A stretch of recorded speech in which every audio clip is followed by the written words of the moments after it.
डालते हैं दिलचस्प और अजीब खबरों पर। ब्रांडेड बैग्स की कॉपी तैयार करके फरोख्त करने वाली मोमर खातून को गिरफ्तार कर लिया गया।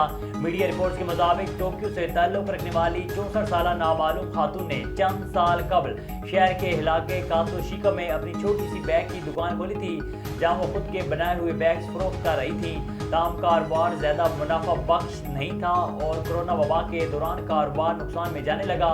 इन्हीं मुश्किल हालात में खातून ने अपने मसले का हल एक टीवी प्रोग्राम को देख कर निकाल लिया, जिसमें बड़ी बड़ी डिजाइनर कंपनियों के बैग्स और दीगर लवाजमात को दिखाया जा रहा था।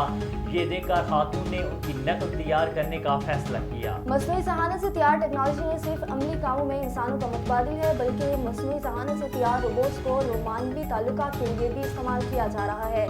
25 साला तोफ़ाई एक चीनी लड़की है। इसका कहना है कि इसका आशिक इसके मसाली रोमानवी साथी की नुमाइंदगी करता है। वो नरम मजाज और प्यार करने वाला, और वो बाज़ों का गेंटू बातें करता है।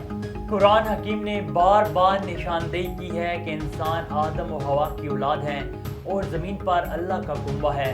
इस एतबार से इंसान फितरन मिलजुल कर रहना पसंद करता है, लेकिन ज़मीन में असली हाकमियत अल्लाह ताला की लिए है। वही तना इस कायनात का खालिक व मालिक और हाकिम है, और इसी को यह हक पहुंचता है कि अपने बंदों के लिए निज़ाम ज़िंदगी तजवीज़ करे और इनके लिए कानून बनाए। यही वो बुनियादी हकीकत है जिस पर एक इस्लामी रियासत कायम होती है।